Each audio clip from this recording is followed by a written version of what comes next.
Bienvenue à tous et bienvenue sur Ilang Sacré, les mystères du féminin révélés. Amakoswa, bonsoir et bienvenue. Bonsoir Natacha, bonsoir à tous et à toutes. En tout cas, je suis vraiment très heureuse de te recevoir parce que déjà, notre rencontre a été juste magique et je suis vraiment très honorée avec la rapidité et la facilité à laquelle cette interview a pu se mettre en place. Et pour ça, vraiment, merci beaucoup. Alors, en quelques mots, je vais te présenter, mais je te laisserai quand même ce privilège, toi, par tes mots, de nous dire qui tu es. Alors, de ce que j'ai retenu, à Makoswa, tu pratiques le Reiki Kundalini. Tu es également consultante en méditation et tu es également accompagnante en féminité sacrée. Est-ce que jusque-là, j'ai tout bon? Tout à fait, tout à fait. Très Tout bien. juste. Bon, ben super. Eh bien, je te laisse la parole. Est-ce que tu veux bien nous donner quelques clés, quelques repères pour nous dire qui tu es et ce que tu fais? Okay. Alors, je suis Ama Akosua. On m'appelle aussi Soupa. Donc, je suis réunionnaise de par ma mère, américaine de par mon père, et j'habite à Marseille. Donc, je suis effectivement, praticienne en Reiki Kundalini, ce qui consiste donc à réaligner les centres énergétiques principaux, ce qu'on appelle aussi les chakras. Oui. Qui peuvent être plus ou moins ouverts, déséquilibrés, etc. On fait un réalignement pour aider aux guérisons et à plein de choses qui ne vont pas dans la vie de tout un chacun. Oui.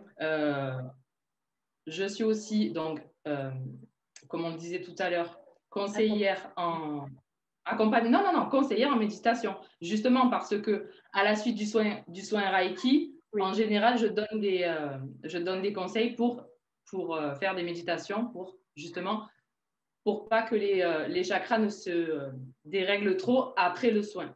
Super. Parce que c'est pas un soin permanent, forcément. Absolument. Oui. Après, il y a les habitudes, il y a les habitudes qui se réinstallent et puis après, il y a des déséquilibres qui se recréent. Donc, c'est bien d'exercer une méditation quotidienne pour qu'on puisse rester aligné le plus longtemps possible. Effectivement. Et ensuite, effectivement, j'accompagne les femmes à la féminité sacrée.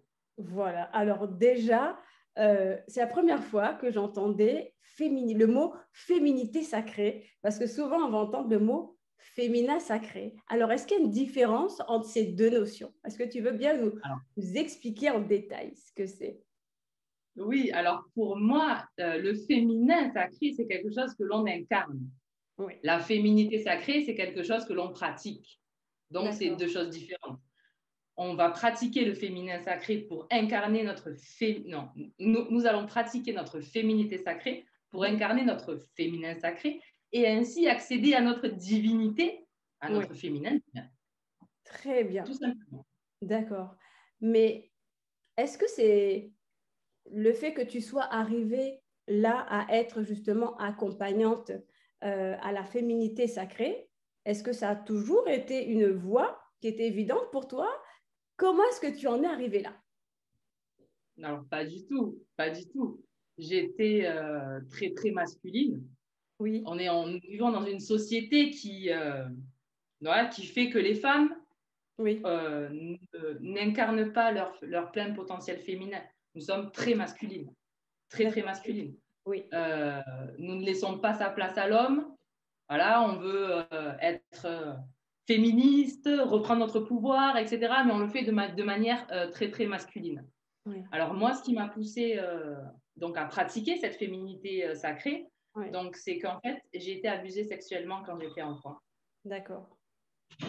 Et donc ce trauma-là qui est énorme, il a donc bousculé ma vie et forcément, voilà, ça m'a profondément traumatisée. Et je me suis rendu compte il y a quelques années de ça qu'en fait, ces traumatismes, parce qu'il y en a plusieurs avec donc ce gros événement-là, qui a duré un certain nombre d'années, il y a plusieurs traumas à l'intérieur. C'est une grosse boule de nœuds. Et puis, on se rend compte que ça dirige notre vie. Donc, cette boule de nœud dirige notre vie. Ce n'est pas moi qui dirigeais ma vie. Oui. Donc, du coup, on arrive à un moment de sa vie, on se dit, on fait le bilan, mais non, c'est pas ça du tout. Non seulement je ne suis pas féminine, je suis masculine, mais en plus, ce sont mes traumas, ce sont des choses atroces qui dirigent ma vie et non pas moi. Oui. Ce n'est pas possible. Donc, on commence la guérison petit à petit, l'acceptation, on met des mots, c'est très important de mettre des mots sur quelque chose qu'on a voulu oublier parce que voilà, on a des traumas comme ça et puis avec mon héritage réunionnais, Oui. à La Réunion et dans tous les pays qui ont été colonisés, où il y a eu de l'esclavage, où il y a eu de la déportation, même si on n'a pas vécu ce trauma-là dans sa vie, on le porte en soi quand même parce que c'est un trauma matrilinéaire. Oui. Et c'est perpétué, c'est dans les gènes. Donc, de toute façon, dans tous les cas, on aura tous et toutes à faire face à ce trauma-là. Oui. Et à partir de quel moment est-ce que tu as senti qu'il était temps peut-être de t'occuper justement de cette boule de nœud qui dirigeait ta vie en fait? En fait, ça a commencé après que, justement, parce que, fin 2017, ma vie a complètement changé. Si tu veux, donc tu portais un masque pendant des années et un jour, tu peux plus jouer à la comédie, c'est pas possible. Oui. Donc tu commences tout doucement le chemin de la guérison et en fait, le trauma, il te rattrape. Ouais. Tu penses que tu as travaillé sur toi suffisamment, mais en fait, c'est beaucoup plus profond que ça. Ça te fait descendre tellement profondément. Je dirais pas la dépression parce que c'est un mot qu'on utilise couramment en Occident, on va dire, mais c'est la guérison en vérité. La guérison, ça te fait descendre très très loin et toucher quelque chose de très très noir dans les tréfonds de ton être. Mais ce n'est pour que repartir dans quelque chose de beaucoup plus lumineux. Alors, mais ouais. Oui. Ce que je voulais aussi, en fait, tu vois, que tu puisses aussi nous expliquer, parce que je trouve quand même que c'est intéressant ce que tu nous partages là. C'est pas seulement partager un vécu, mais c'est aussi montrer que ce vécu-là va t'amener vers un chemin. Et quand tu parles de descente au plus profond de toi, dans ce côté très sombre, très difficile, est-ce que tu peux mettre des mots dessus? Parce que l'idée aussi, ce n'est pas qu'on cache des choses. On est là aussi pour transmettre des prises de conscience, que les femmes qui entendront cette vidéo-là puissent aussi peut-être s'identifier et comprendre s'identifier à ton histoire et comprendre que finalement, le fait de vivre, d'aller toucher émotionnellement, psychologiquement un état d'être très difficile, en soi, eh bien, il y a quand même une possibilité de pouvoir en ressortir. Mais ça, justement, je vais te laisser, toi, nous expliquer et mettre quelques mots sur justement ce côté difficile, en fait. En quelques mots, émotionnellement, tu étais comment? Émotionnellement, alors, ce sont des vagues, si tu veux. Oui. Ce sont des vagues dites dépressives. Oui. Tout va bien et tout. Et puis un jour comme ça, du jour au lendemain, tu n'as pas envie de te lever, tu n'as pas envie de manger, tu as envie de dormir. Tu trouves que ta vie, elle est fade, il n'y a rien qui va. Tu t'aimes pas, tu te trouves... tu te détestes en vérité. Oui. Tu ne sais pas pourquoi. Oui. Et ça, tu vas aller dire à qui c'est qui va écouter ça, quoi. Oui. À part un psychiatre, un psychanalyste occidental, et puis il va te prendre ton argent pendant 20 ans, tu vas faire un truc et voilà. Oui. Mais en réalité, dans la diaspora, il y a beaucoup, beaucoup de personnes qui sont comme ça. Et c'est quelque chose qui est caché, dont personne ne parle. Oui. Les gens des îles, ils sont festifs, ils accueillent, on est, voilà, on donne, mais le côté, non, on n'en parle pas, on n'en parle pas assez. Il faut s'entraider, il faut une oreille pour écouter. C'est pas de la comédie, c'est pas du cinéma, pas du tout. C'est très profondément ancré, très, très profondément. Et il y a des causes à cela. Ouais. Il y a des causes à cela. Et à partir de quel moment, quand tu as vraiment touché ces profondeurs, as-tu commencé à peut-être tout doucement en sortir ou tout doucement à sentir que tu t'allégeais peut-être de la lourdeur de ces nœuds-là? C'est à partir de quel moment est-ce que tu as commencé à le percevoir ça? Et comment? Avec quoi? Alors, j'ai beaucoup travaillé, j'ai longtemps travaillé seule avec les moyens que j'avais, donc avec les recettes de grand-mère, les tisanes, les D'accord. bains, les Oui. huiles. Voilà. On travaille avec la lune, on travaille avec les cycles, je travaille avec mes cycles menstruels. Oui. Et évidemment, ensuite, tu te fais accompagner. Ensuite, tu t'accompagner. Mais après, c'est vraiment pouvoir se reconnecter à soi Oui. dans son essence profonde pour, pour vraiment... Et en fait, tu vas chercher au fond de toi ce qui est vraiment toi. Oui. Parce que cette dépression-là, Oui. c'est... on t'a demandé de porter un masque toute ta vie. Donc, tu l'as porté, d'accord, tu ne t'es pas posé de questions, tu as dit non, c'est pas ça. Non, ne ressens pas ça. Non, tu dis pas ça. Non, c'est pas bien. Mais en fait, non. Si tu as le droit, pardon, hein, mais Oui. tu es chiante, oui, je suis chiante. Pardon, mais ça ne me convient pas. Donc, Oui. on va au plus profond et c'est vilain et c'est pas beau.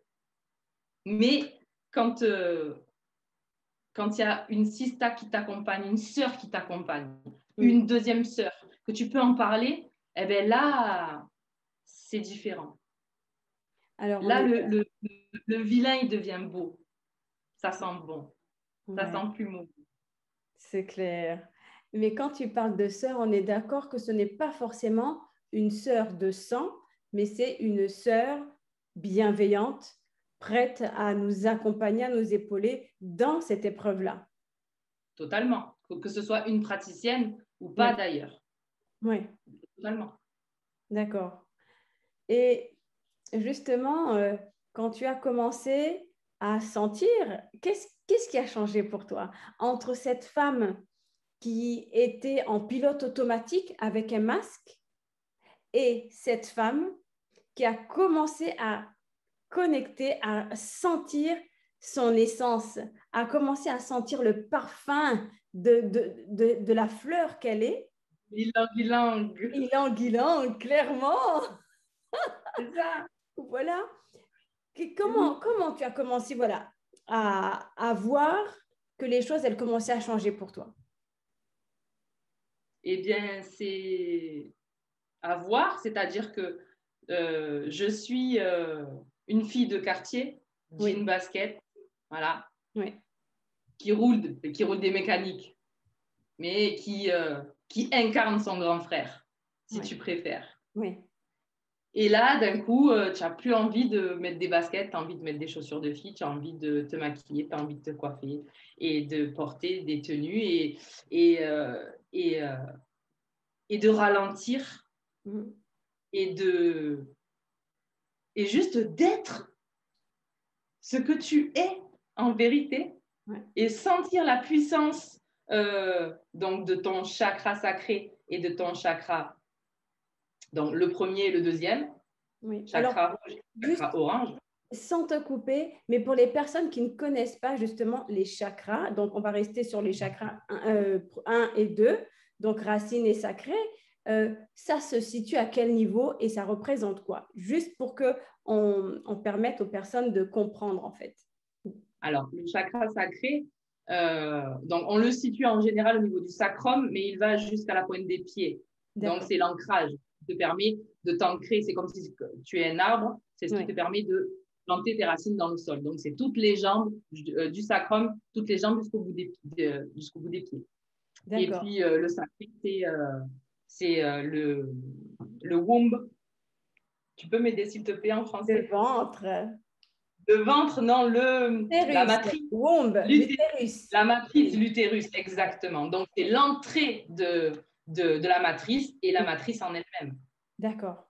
D'accord. Ça, c'est tu t'ancres dans ta féminité. C'est ça. Et tu c'est là où se trouve le temple sacré, la maison intérieure, le royaume de la femme, pour reconnecter avec son essence du féminin. Son essence profonde. C'est ça. Son essence divine, c'est ça. C'est l'intériorité.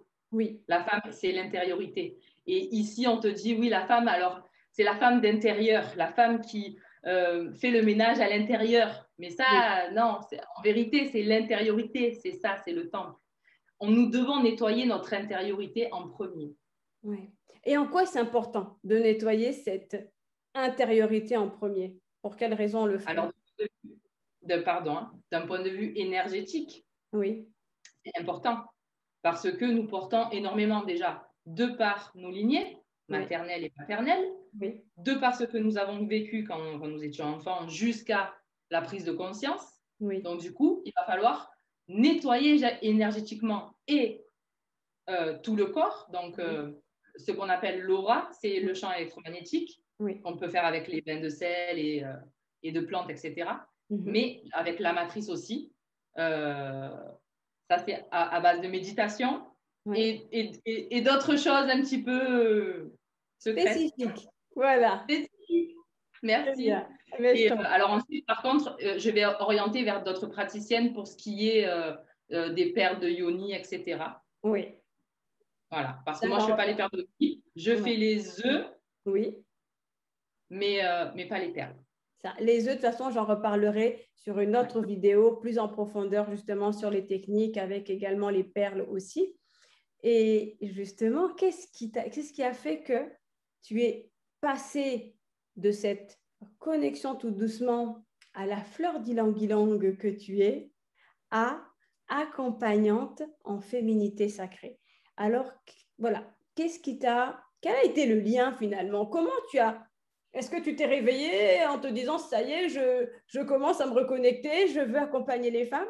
Comment ça s'est passé, ce cheminement-là, pour carrément être thérapeute? Alors, je me suis rendu compte que, alors moi, dans mon petit bout de chemin, j'achète des livres, je me renseigne sur les secrets de grand-mère, je vais voir ma grand-mère, je vais voir ma mère, je pique comme ça de partout des petites informations. Oui. Et puis, je rencontre des sœurs et puis on partage et puis on me dit, mais attends, tu connais beaucoup quand même, tu connais beaucoup de choses et tout. Ah bon, tu trouves? Ah oui, et tout ça. Et puis, après, on m'a proposé de me former au Reiki. Oui. Donc, OK, allez, on y va. Tac, tac, tac, de fil en aiguille. Et après, eh bien, on rencontre des personnes. Et puis, ah oui, finalement, et tu peux m'aider avec ça, et tu peux m'aider avec... Bon, ben d'accord, je vais proposer le gros package. Puisque moi, à la base, c'était que le Reiki Kundalini. Mais tout se tient, tout se lie en vérité. Oui. Tout est lié, en tout cas pour moi, autour de moi. Oui. Et dans justement, maintenant, cet accompagnement à la féminité sacrée, pourquoi tu exerces cette activité-là? Ce que je veux en fait comprendre, c'est quelle est ta mission? Quel est ton pourquoi? Mon pourquoi? Ouais. C'est aider les femmes à s'écouter et à se reconnecter à leur puissance pour ne plus se laisser manipuler par cette société patriarcale. Ouais. C'est ça mon pourquoi. Ouais. Je ne veux plus voir mon ancien reflet dans les sœurs que je rencontre. Je ne supporte plus. Je ne supporte plus. Tout simplement. Ouais. Et dans quelle mesure pourrait-on dire que les femmes sont, selon toi, reliées ou beaucoup sont complètement coupées de cette, je ne dirais pas féminité. Alors si, on pourra dire de cette féminité, mais aussi de ce féminin. Alors, est-ce que tu peux répéter le début de la question, s'il te plaît? Alors en fait, est-ce que, selon toi, tu considères que beaucoup de femmes sont déjà pleinement conscientes de cette féminité sacrée et en l'occurrence, cette reliance avec ce féminin où il y a encore un travail à faire pour réveiller les femmes, à prendre conscience de cette matrice, de cet utérus, de la puissance, de la symbolique de l'utérus. Alors, de mon observation, oui, j'ai constaté que c'était quelque chose de très secret et dans toutes les cultures. Mais c'est à... d'après mon observation, effectivement, oui, avec les personnes qui sont très reliées à leur culture, oui, ça se sent. Il y a quelque chose. Peut-être pas au même niveau que je le voudrais, mais oui, il y a quelque chose. Il y a des secrets qui se transmettent de femme en femme. Il y a des cercles de femmes dans la famille. Il y a du soutien. Mais par contre, dans d'autres communautés où justement le lien à l'ancestralité a été coupé, oui. il n'y a pas de reliance. Oh, il n'y a rien, c'est coupé, tout coupé. Tout à fait. On se projette à l'intérieur, à l'extérieur. On se projette à l'extérieur. Oui, On exactement. ne se projette pas à l'intérieur. On se coupe tout à fait de ça. On se coupe de ça, c'est clair. Exactement. Et quel est ton point de vue par rapport aux hommes, par rapport à ce féminin-là? À ce féminin-là, c'est-à-dire les hommes, le féminin. Le féminin et le masculin sacré. Parce qu'en fait, on est là pour parler effectivement de la reliance des femmes à leur essence féminine, mais on est d'accord que ce féminin-là concerne également les hommes, puisque ce sont des deux polarités que nous avons, le masculin et le féminin. Oui, deux Mais polarités complémentaires. voilà. Bien sûr. Quelle est ta posture par rapport aux hommes? C'est juste pour voir un peu ta vision, parce qu'effectivement, on est très axé sur les femmes, parce que c'est notre cible, j'ai envie de dire prioritaire, mais les hommes aussi, on ne vous oublie absolument pas.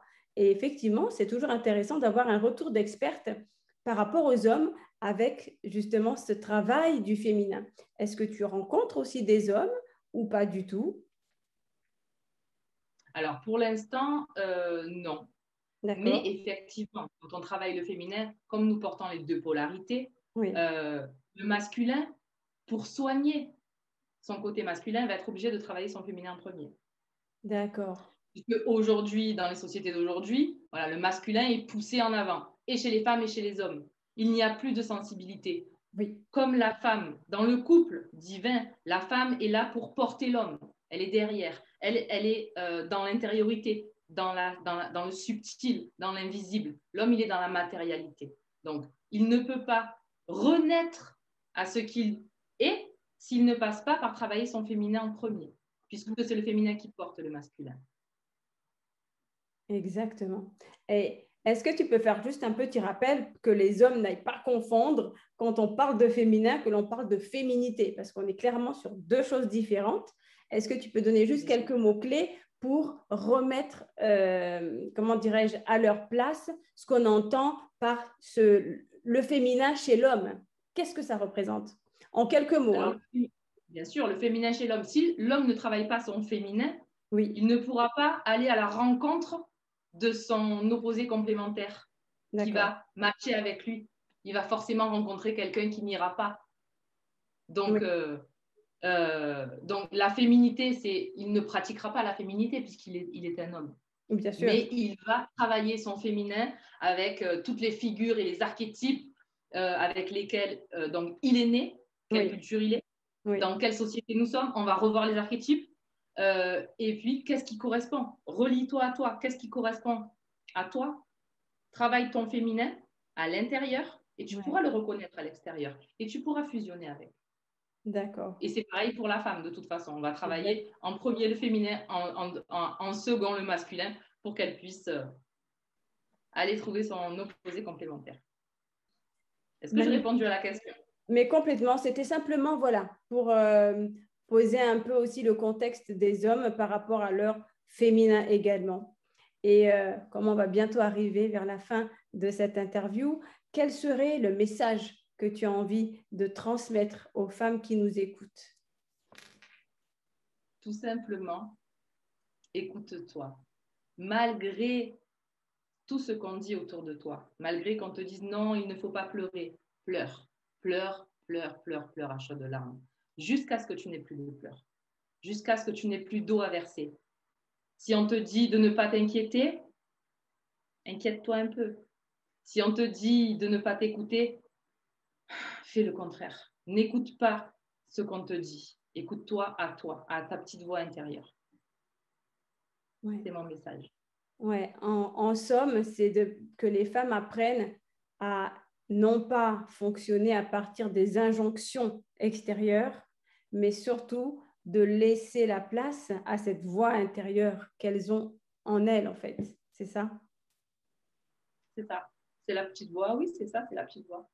Ouais, très bien. Est-ce que tu as autre chose que tu souhaiterais rajouter? Je ne pense pas. Ouais. Je ne pense pas. Par contre, je voudrais te remercier de m'avoir donné la parole, de m'avoir donné voilà, mon moment, mon petit moment à moi pour m'exprimer. Merci beaucoup, Natacha. J'apprécie beaucoup ta chaîne que je suis avec bonheur. Voilà. Et je suis très heureuse de t'avoir rencontré.